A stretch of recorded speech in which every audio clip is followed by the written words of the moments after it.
Makanunayon ang pagpahigayon sa buhatan sa Provincial Veterinary Office sa pagkapunog pagligate sa mga binuhing iro ug iring sa matag lungsod ug munisipyo sa probinsya sa Misamis Oriental. Adlaw nga Huwebes ug Biyernes, Enero 27 ug 28, 2022, miadto ang buhatan sa Barangay Cabug, Medina, Misamis Oriental aron sa pagpahigayon sa maong aktibidades. Nangulo sa maong kalihukan ng buhatan sa Provet, inabagan sa Medina Municipal Agriculture Office kundi mikabat sa 142 ka mga iro ug iring ang naoperahan. Dako ang tabang ug kontribusyon ngadto sa mga residente sa nasangpit nga inisyatiba sa Provet tungod kini maghatag kay gayunan nga malikayan ang pagdaghan sa populasyon sa nasangpit nga mga binuhing hayop nga mo'y sagad hinungdan sa pagdaghan sa mga laaw nga iro ug iring nga mausab ang rason sa pagdaghan sa kaso sa rabies sa lalawigan.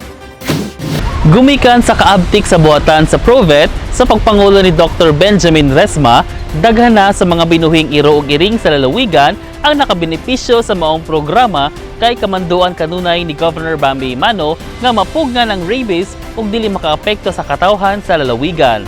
Kauban si Cloyd Dalay sa kamera, ako si Lambo Danny Vertidazov Shama Jr. alang sa limpyo ug matarong nga panggobyerno, padayon Pilipino.